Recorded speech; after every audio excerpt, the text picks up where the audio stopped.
Excuse me, what did you just say? The voice sliced through the gentle hum of the five-star hotel lobby. Heads turned. Glasses clinked. The sound of piano music faltered. At the reception desk stood Amira, dressed in her crisp black and white Maid uniform. A phone pressed to her ear.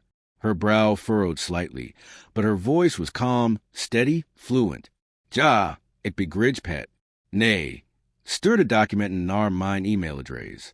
Thank you, WL. Dutch. Perfect Dutch. For a moment, the opulent Leighton Grand Hotel froze in disbelief. Guests, wealthy, dressed in designer suits and sparkling jewelry, exchanged curious glances. What was a maid doing speaking a language most of them couldn't even recognize, let alone understand? And among them, sitting in the marble lounge, Victor Levington, the billionaire investor, looked up from his newspaper.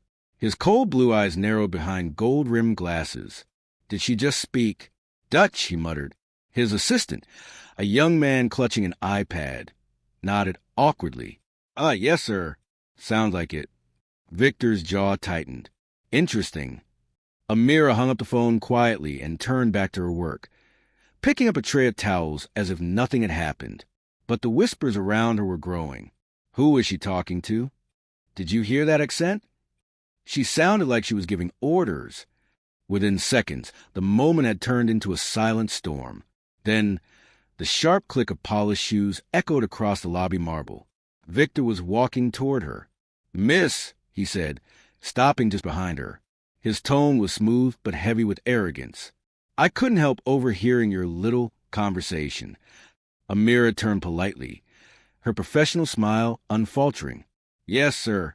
I apologize if I was too loud. Oh, not at all, he said with a smirk. I just didn't expect the housekeeping staff to be multilingual. Quite impressive. He said impressive like it was an insult dressed in praise. Thank you, sir, she replied softly.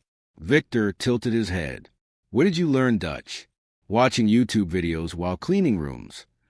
A small ripple of laughter came from nearby guests. The humiliation hung thick in the air. Amira didn't flinch. No, sir, she said. From my time studying in Amsterdam. The laughter stopped. Victor blinked. You studied there? Yes, at the University of Amsterdam, she said calmly, placing a folded towel on the cart. Linguistics major. I speak 6 languages. A long pause. Then Victor chuckled. That condescending kind of laugh rich men use when they don't believe what they're hearing. 6 languages, he repeated. And yet here you are, cleaning hotel rooms. Amira's eyes met his quiet, patient, steady. Yes, sir, she said. Life doesn't always speak the language we expect. That line hit like a punch. A few guests exchanged looks. Someone whispered, Wow. But Victor wasn't done. He felt something inside him tighten. A bruised ego, maybe. He smiled coldly. Well, perhaps I should see what else you're capable of, miss. Amira, sir. Amira. Good. I'll have the manager send you to my suite later. I'd like to see this language talent of yours in action. The tone in his voice made it sound more like a challenge than a compliment. Amira nodded politely, though there was something unreadable in her eyes. Not fear, not pride, something deeper. As Victor walked away, his assistant leaned in. Sir, what was that about?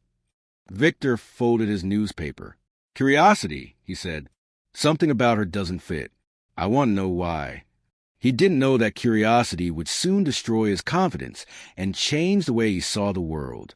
Later that evening, the penthouse suite shimmered with golden light. Victor stood by the floor-to-ceiling window overlooking the skyline, glass of scotch in hand. He heard a knock. Come in, he said. Amira entered quietly, her uniform pressed, her posture straight. You wanted to see me, sir? Yes. He gestured toward a chair. Sit. She did, folded her hands neatly. He studied her for a moment, the calm confidence, the unshaken gaze. Something about her presence felt disciplined, like someone who'd been through too much to be rattled by arrogance. So, Victor began, tell me, what's your story? A maid who speaks Dutch. You must have an interesting resume. Amira smiled faintly. It's not a very interesting story, sir. Oh, I think it is, he said, leaning forward. You see, I don't believe in coincidences. People don't just end up scrubbing floors after studying abroad. There was silence for a beat. Then Amira spoke quietly. You're right. People don't end up anywhere by choice. Life takes them places they never imagined, sometimes by tragedy, sometimes by mercy. Victor frowned. Tragedy?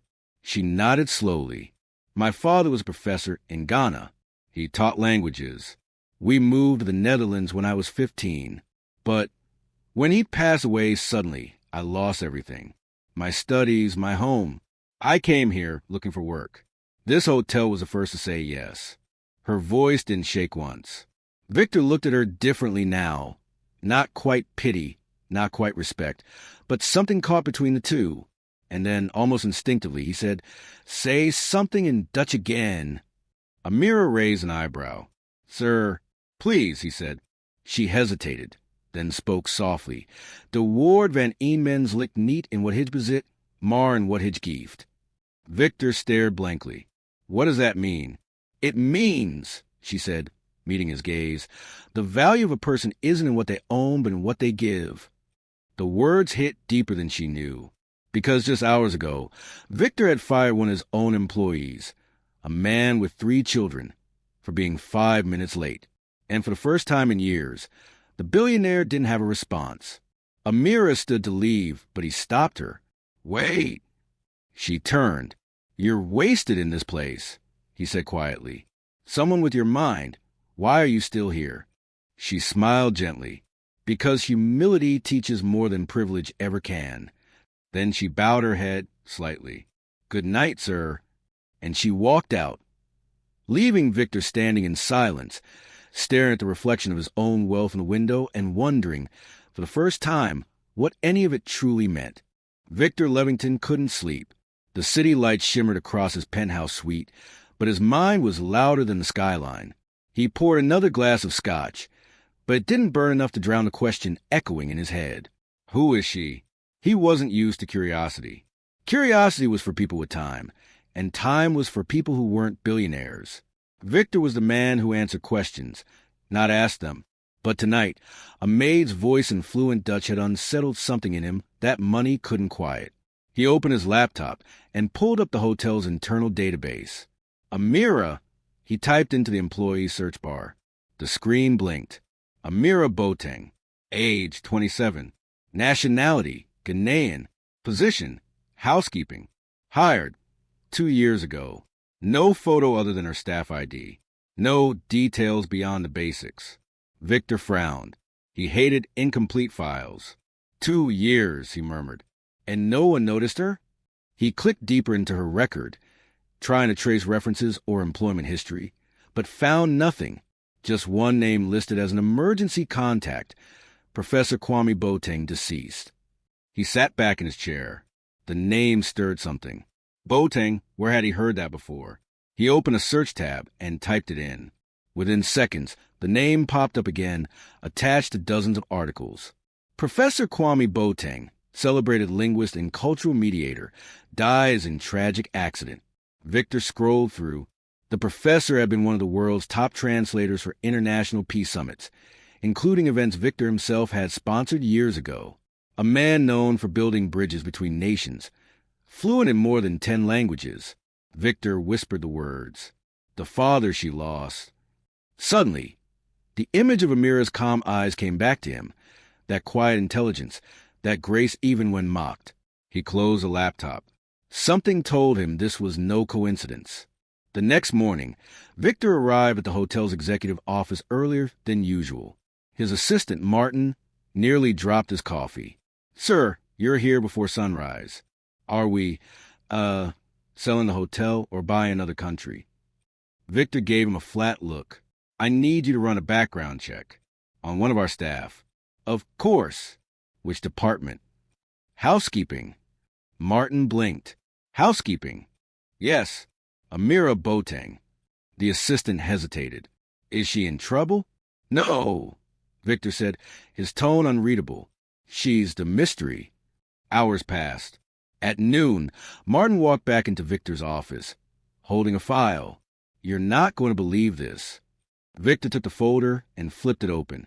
Inside were old articles, scanned certificates, and a few photos, one of them showing a younger Amira, standing at a conference table beside diplomats, wearing a headset and formal attire.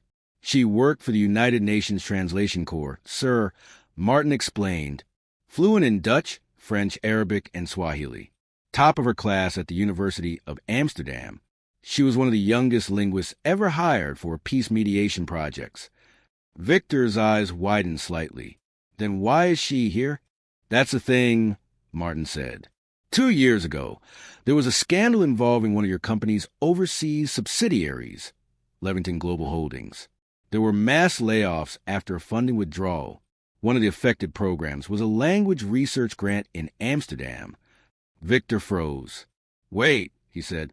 "That was my company?" "Yes, sir." The cutbacks pulled the financial support that kept many researchers employed. One of them was Professor Kwame Boateng. Victor's throat tightened. "Her father?" Martin nodded grimly. "After he died, Amira lost everything. Couldn't finish her doctorate. She moved here to start over." The realization hit him like a wave of guilt. He hadn't meant to ruin anyone's life. But that was the nature of wealth. Decisions made from boardrooms echoed into real lives far below. And now, one of those lives was right here, scrubbing his floors. Later that day, Victor found himself watching Amira again, discreetly this time. She was in the hotel garden, trimming flowers, her face calm in the morning light. For the first time, he saw what others missed. The quiet precision in her movements, the dignity in every gesture. She wasn't invisible. People just didn't know how to see her. He thought of calling her over, of confessing what he'd learned, but his pride held him back. Instead, he asked the manager to reassign her temporarily to the executive wing, under the pretense of personnel optimization. That night, when she appeared in his suite again, she noticed immediately. "You requested me personally?" she asked. Victor nodded. "You seem efficient." She smiled faintly. "Or you're just curious, sir." He almost smiled back. "Maybe both." As she dusted his bookshelf, her eyes drifted across the titles. One spine caught her attention, The Ethics of Language and Power by Kwame Boateng. Her father's book. She froze. "Where did you get this?" Victor hesitated. "I don't remember. It was sent to me years ago after a conference." She turned the book over, running her hand over the cover. He signed his copy. Victor's chest tightened. "I didn't know him personally," he said softly, "but I respected his work." Amira placed the book gently back on the shelf. "He believed language was a bridge between power and compassion," she said. "But most people use it as a weapon." Victor looked at her, really looked at her. "And you?" "I use it to survive," she said quietly. That silence that followed wasn't empty. It was heavy with meaning. Then Victor broke it. "If you had the chance," he asked, "would you go back to your old life?" Amira didn't answer immediately. "I think I'd rather go forward. Somewhere people see me for who I am, not what I clean." She turned and walked toward the door, leaving Victor standing there again, haunted by his own reflection in the window. Because now, every word she spoke sounded like an echo of something he'd lost a long time ago. Humility. As she left the suite, Martin was waiting by the hallway with another document. "Sir," he whispered, "you should see this." Victor unfolded the paper. His face hardened. It was a letter one his company had sent years ago to Professor Boateng, cutting his funding. The signature at the bottom was his own. The same pen stroke that had once been just another decision had cost Amira her future. And tomorrow she was going to find out. Because in the morning, a journalist was publishing an article titled, "Forgotten Scholars, The Human Cost of Levington Global's Funding Cuts." And Amira's father's name was on the front page. The morning broke with the sound of chaos. By 9 a.m., the lobby of the Leighton Grant Hotel was buzzing, not with guests checking out, but with reporters, cameras, microphones, questions slicing through the air. "Mr. Levington, is it true your company caused the deaths of foreign scholars?" Mr. Levington, any comment on the funding scandal? Did you personally sign the termination letters? Victor stepped out of the elevator, his expression stone cold. He was used to press attention, but not like this, not scandal. Martin rushed beside him, waving off journalists. No comments today. Thank you, no comments. But the headlines were already everywhere. Forgotten scholars, how corporate greed silenced the voices of global education. And there, printed in black and white, was his own name, Victor Levington. He snatched the nearest newspaper from a reporter's hand, his eyes locked on a subheading. Among the victims of the Levington funding collapse was Professor Kwame Boateng, a linguist whose research bridged cultures and peace negotiations worldwide. His daughter, once a rising translator, was left stranded in a foreign country. Sources say she now works in a hotel. The words hit him like a physical blow. He didn't even need to finish reading. He already knew who they were talking about. Amira, across the hotel. Amira was folding linens in the staff corridor when she heard the commotion. Her colleague burst in, waving a phone. Amira, look, you're not going to believe this. Amira frowned and took the phone. On the screen was an online news article.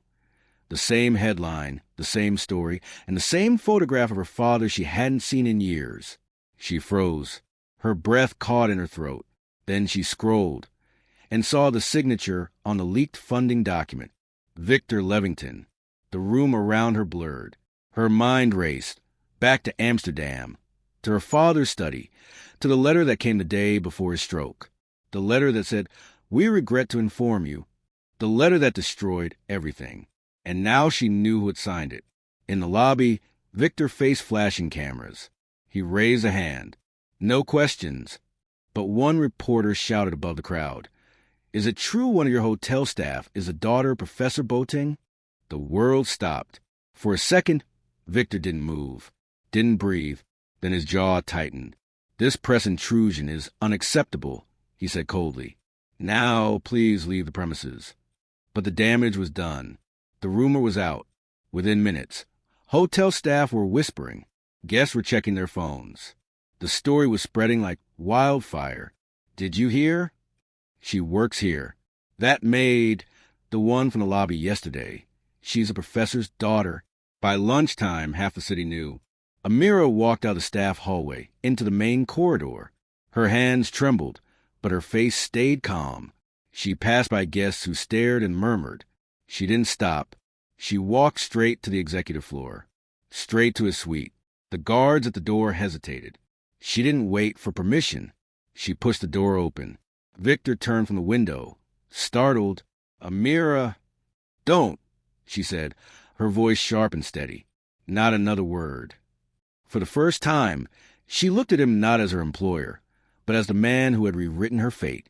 "You signed it," she said, her voice trembling but fierce. "You ended my father's life with one decision." Victor exhaled slowly. "Amira, listen." "No," she snapped. "You listen." Her eyes filled with tears, but her voice didn't break. "My father spent his whole life teaching me that words can build bridges. But your words, your signature, destroyed ours." Victor lowered his gaze. "I didn't know." "Of course you didn't," she said bitterly. "People like you never do. You make decisions in towers, so high you can't hear the people you crush beneath them." There was silence. The city noise outside seemed distant, muffled, like the world itself was holding its breath. Then Amira stepped closer. "You looked me in the eyes, and you asked why I was here. You want to know why someone like me would clean floors." Her tears finally fell. "Now you know. Because of you." Victor looked at her, speechless. The weight of his choices, the boardroom meetings, the memos, the quick signatures, all came crashing down. For the first time, they had a face. Her face. "Amira," he began softly. "If I could undo it, I would." She shook her head. "No, you can't. But you can learn what it feels like to lose something you can't buy back." With that, she turned to leave. But just before she reached the door, she said quietly, "You wanted to see what else I was capable of. Now you've seen it." And she walked out, leaving him standing alone, staring at the newspaper still in his hand. her father's picture staring back at him like judgment. That night, Victor's world began to collapse. Stock prices dropped. Sponsors withdrew from his charity foundation. The hotel board held an emergency meeting. Investors were furious. "You created a PR disaster," one shouted. "You need to issue an apology immediately," another barked. Victor said nothing, because for once, he had nothing to defend. He dismissed the meeting, went home, and sat in silence. He thought of Amira's words. "You can't hear the people you crush beneath you." And he realized she was right. He'd built an empire so tall that he forgot how to listen. He opened the book her father wrote, The Ethics of Language and Power. On the first page, he saw something he had never noticed before. A handwritten note. To Mr. Levington, may you remember that every word carries a life behind it. It was signed by Professor Kwame Boateng himself. Victor's chest ached. He closed the book slowly, whispering, "I forgot."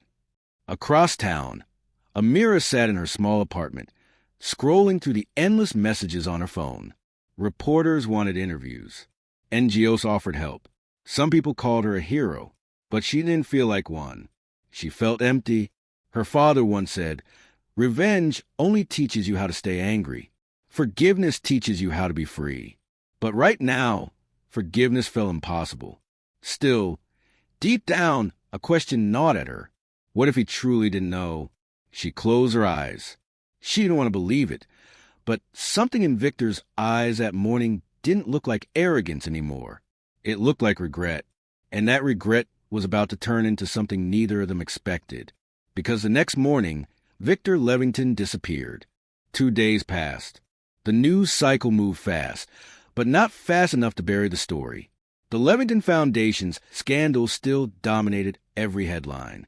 The company's shares had plunged, the board suspended operations, and Victor Levington, the once untouchable billionaire, had vanished from public view.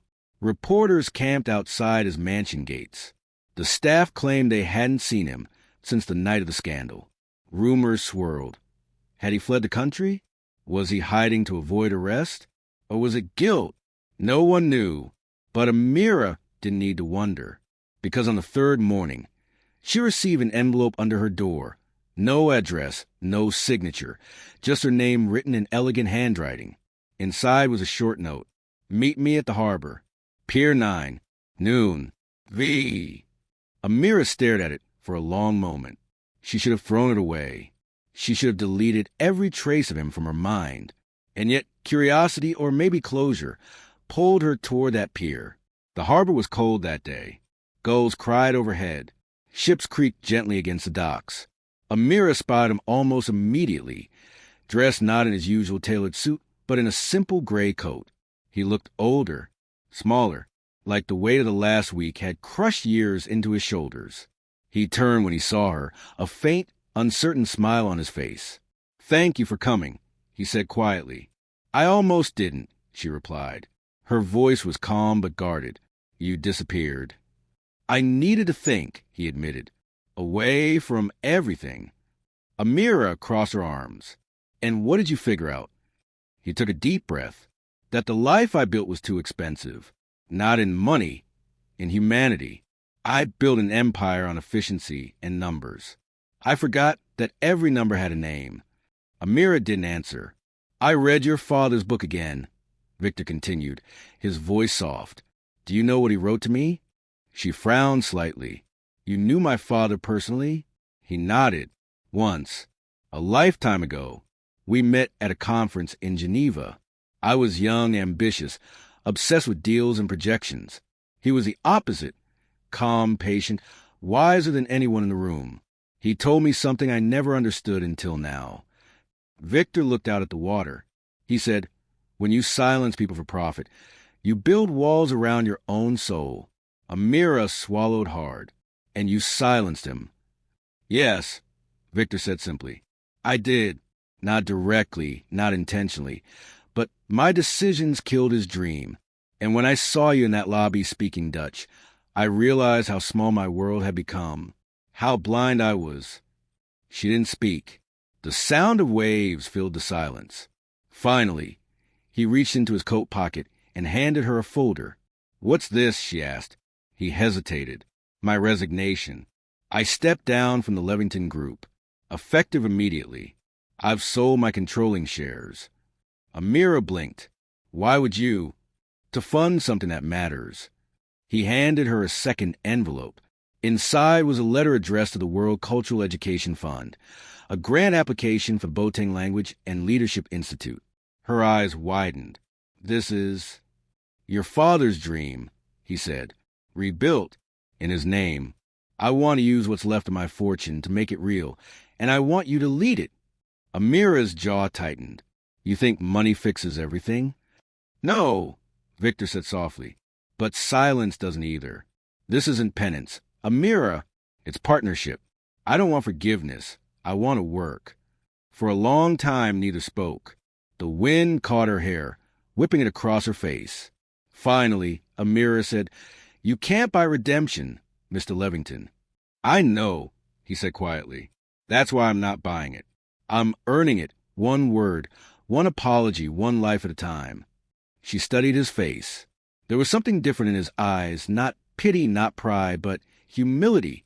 "I don't trust you," she said finally. "You shouldn't," he replied without hesitation. "Not yet, but maybe one day you will." Her expression softened just a little. "And what if I say no?"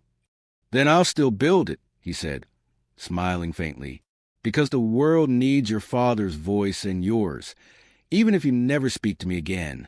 She turned away, staring at the water. Something inside her shifted. For 2 years, she'd carried the anger like armor.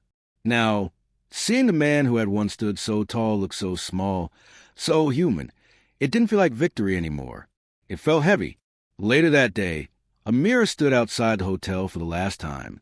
She had packed her things, a few uniforms, a worn photo of her father, and a letter from Victor. As she walked through the lobby, the staff stopped to watch. Some whispered, some smiled respectfully. And then Martin, the assistant who had mocked her months ago, approached hesitantly. "Miss Boateng," he said softly, eyes downcast. I owe you an apology. I was cruel. I didn't know." Amira looked at him calmly. "You didn't need to know to be kind, Martin." He swallowed hard, guilt in his eyes. "Will you be back?" She shook her head. "No, my place isn't here anymore." When she reached the exit, she looked back once more. The hotel lobby, once the symbol of her humiliation, now looked smaller, like a memory fading into the distance. 3 months later, the city buzzed again, but this time, not with scandal. News broke that a new cultural foundation was being launched, the Boateng Institute for Global Language and Peace, funded by the Levington Trust, directed by Amira Boateng. The story trended worldwide. People called it the Bridge of Redemption. Victor stayed mostly out of the spotlight. He refused interviews, refused awards, refused to claim credit. But quietly behind the scenes, he worked arranging scholarships, hiring linguists, rebuilding what he once destroyed. And one spring afternoon, Amira walked into the half-finished campus and found Victor teaching a small group of children how to sign their names in multiple languages. When he looked up and saw her, he smiled. "Still can't stay away, can you?" he teased gently. She smirked. "Someone has to make sure you're not ruining my father's dream." He laughed softly. "Fair enough." For a moment, the world felt quiet, balanced. "Do you ever think he'd forgive you?" she asked finally. Victor paused. "I don't know, but I think he'd be proud of you." Amira nodded. "Maybe that's enough." The camera pans out. The sound of children laughing fills the courtyard. For the first time in years, both of them stand in the same sunlight, not divided by class or power or guilt, but by purpose. Sometimes redemption isn't found in apologies. It's found in the courage to rebuild what you've broken and to follow the voice of the people you once ignored. Because real power isn't wealth or fame or control. It's in choosing to listen. And for Victor Levington, it took one woman's voice and one dead man's words to finally make him hear. True change begins when pride ends. Redemption is not bought with wealth, but built through humility, empathy, and the courage to make things right. 6 months later, the Boateng Institute buzzed with life. Children from different countries fill the halls. Dutch, French, English, Twi, Arabic, a mosaic of languages flowing together like music. For Amira, every morning began with the same feeling she hadn't known in years: purpose. The campus still smelled of fresh paint and new beginnings. Every wall bore a phrase from her father's book. Language is not sound, it is connection. And yet, peace was fragile, because redemption stories may trend online for a week, but people forget faster than they forgive. The media still whispered. Levington's PR stunt. The Billionaire's guilt project. How long before the scandal repeats? Amira had learned to ignore it. She told herself she didn't care. But when she saw Victor walk into the building every morning with quiet eyes and tired shoulders, she knew the words still cut him. He never complained, never defended himself. He just worked, harder than anyone. Sometimes she caught him sweeping the courtyard when the staff had gone home, as if cleaning the ground could somehow cleanse his past. One morning, Amira was reviewing new applicants when her assistant Layla rushed into her office. "Miss Boateng, you need to see this." Layla handed her a newspaper. The headline froze Amira in place. Whistleblower reveals Levington hid data breach for years. Her pulse quickened. This can't be true. Layla bit her lip. It's all over the networks. They're reopening the investigation. Amira stood abruptly. Where's Victor? He hasn't come in yet. An hour later, she found him standing by the empty classroom, staring out the window. "Is it true?" she asked quietly. He didn't turn around. Parts of it. Her voice sharpened. "You mean there's some truth to it?" He exhaled. "It happened years ago. A data breach in one of our international branches. I ordered an internal review, but the board covered it up. I signed the report. I didn't fight hard enough." "So you knew?" He finally turned, guilt heavy in his eyes. "Yes." Amira's throat tightened. "And now the same people are funding this institute." "No," he said quickly. "I cut all ties. Every cent here is clean. I swear to you." She stared at him, anger and disbelief swirling inside her. "You swore before too, remember?" He took a step forward, his voice breaking. "Amira, please. You think I'm proud of this? That I wanted this to happen again? I think you built your entire life on secrets," she snapped, "and you're dragging my father's name into them." The silence that followed was deafening. Finally, he said, "If you want me gone, I'll leave. But please don't abandon what we built."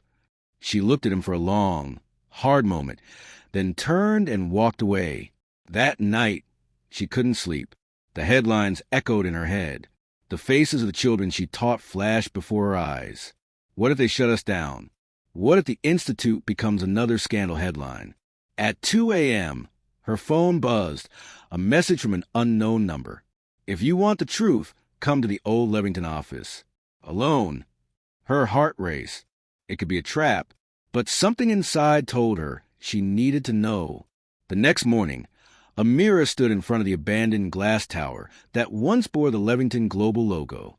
Inside, the air was heavy with dust and ghosts of a fallen empire. She followed the text instructions up to the 12th floor, where an older woman sat waiting, mid-50s, neat gray hair, sharp eyes. "Miss Boateng," the woman said. "I'm Evelyn Hart. I used to be Victor's compliance officer." Amira folded her arms. "You sent that message?" "Yes, because I think you deserve to know the truth." "Which is?" Evelyn sighed. "Victor didn't cover up the data breach. He took the blame for it. The board fabricated the report to save themselves.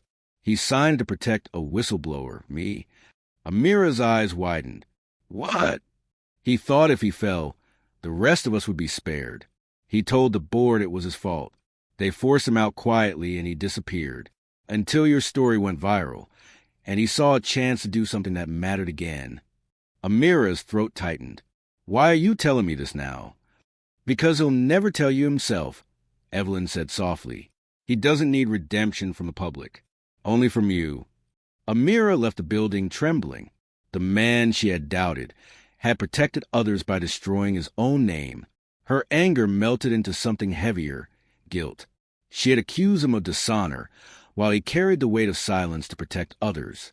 That evening, she found him in the courtyard again, fixing a broken bench by hand. "You're really terrible at carpentry," she said softly. He looked up, startled, then smiled faintly. "It keeps me busy." She stepped closer. "Why didn't you tell me the truth?" "Because I didn't want your respect out of pity," he said. "You deserved honesty, not excuses." She hesitated, watching his tired hands. "Evelyn told me everything." He froze. She should have. Amira interrupted. "Because you'd rather be hated than explain yourself." He didn't respond. She sighed. "You took the blame for someone else's mistake. You lost everything, and you still think you don't deserve forgiveness." He looked away.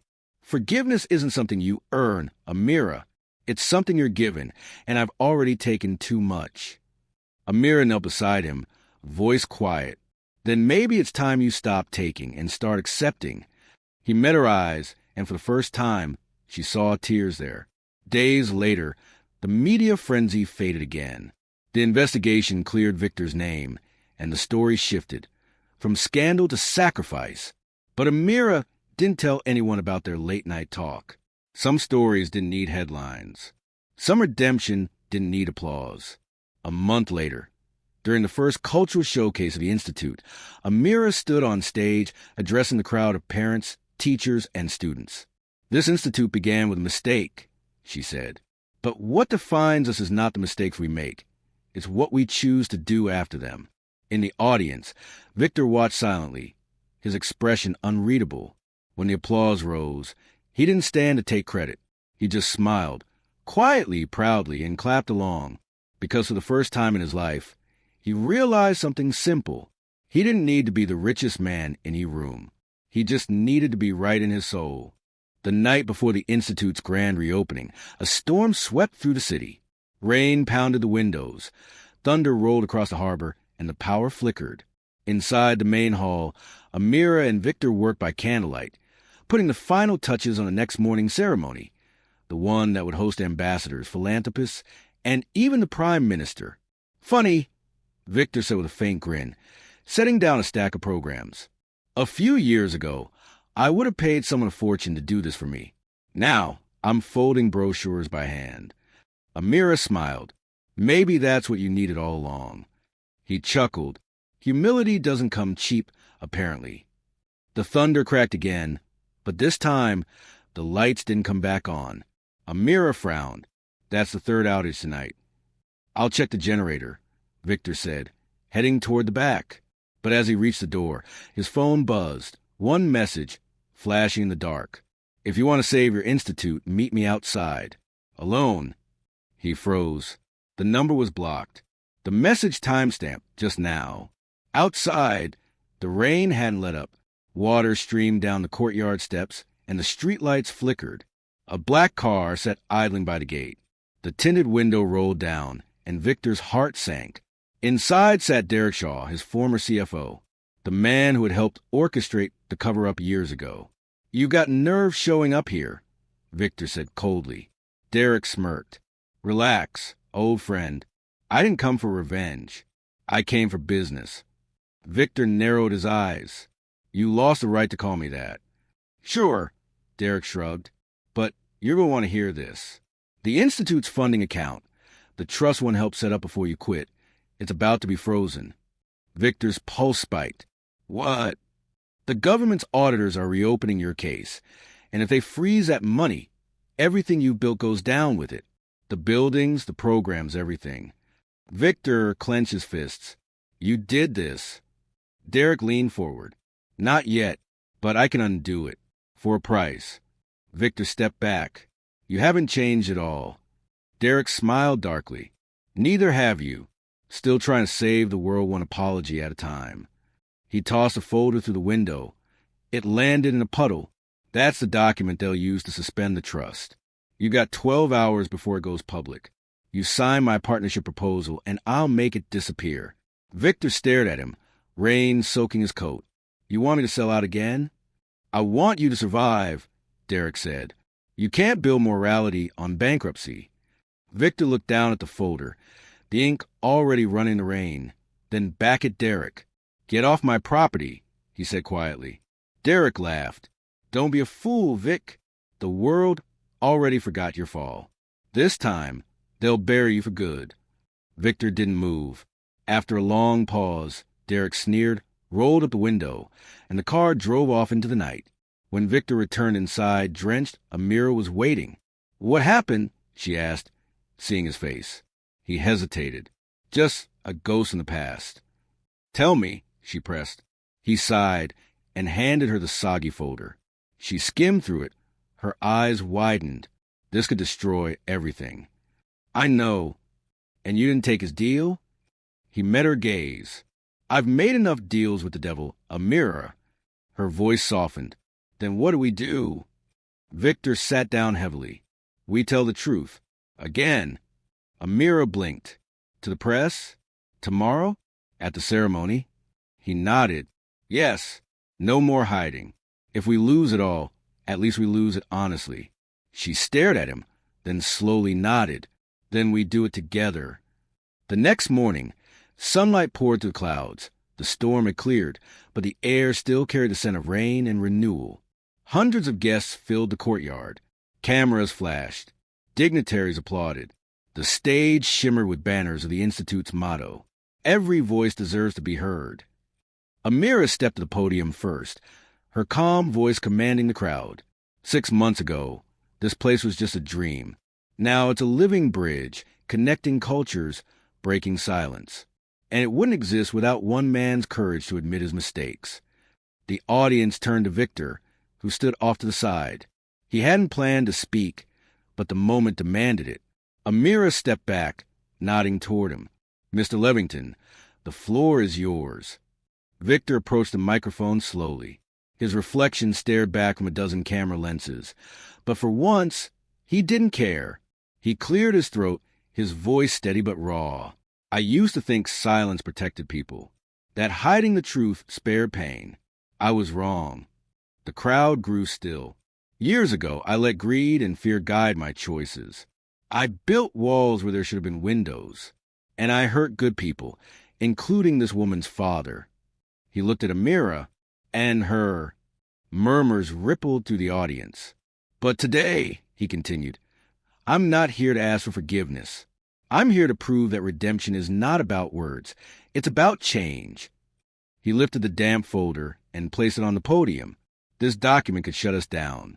But instead of hiding it, I'm giving it to the world. Because transparency is the foundation of trust. If this institute stands for honesty, then so must I. He pushed the folder aside, and the crowd erupted in whispers.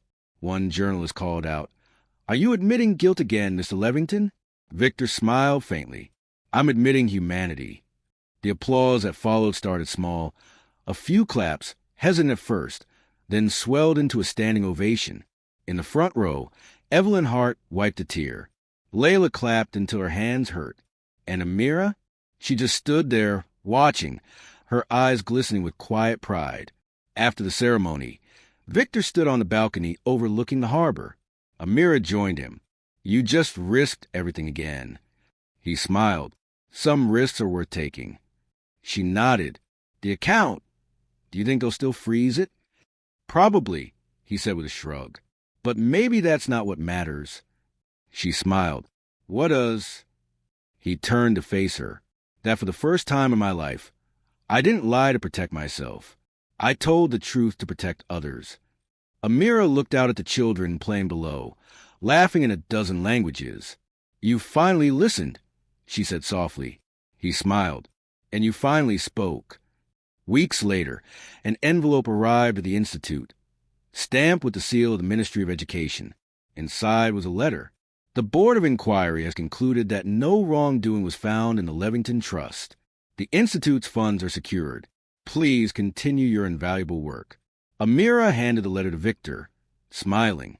Looks like truth really does pay off. He laughed. Don't let the accountants hear that. She chuckled, then grew thoughtful. My father used to say that silence is the loudest form of injustice. I think he'd be proud today. Victor nodded, eyes soft. He would. Of you. They stood there for a long moment, watching the sunset paint the harbor gold. Some people think redemption is a destination. But it isn't. It's a road, paved with mistakes, courage, and humility. The richest man in the room isn't the one who owns everything. It's the one who's learned what truly matters. And sometimes all it takes to change a life is to listen when no one else does.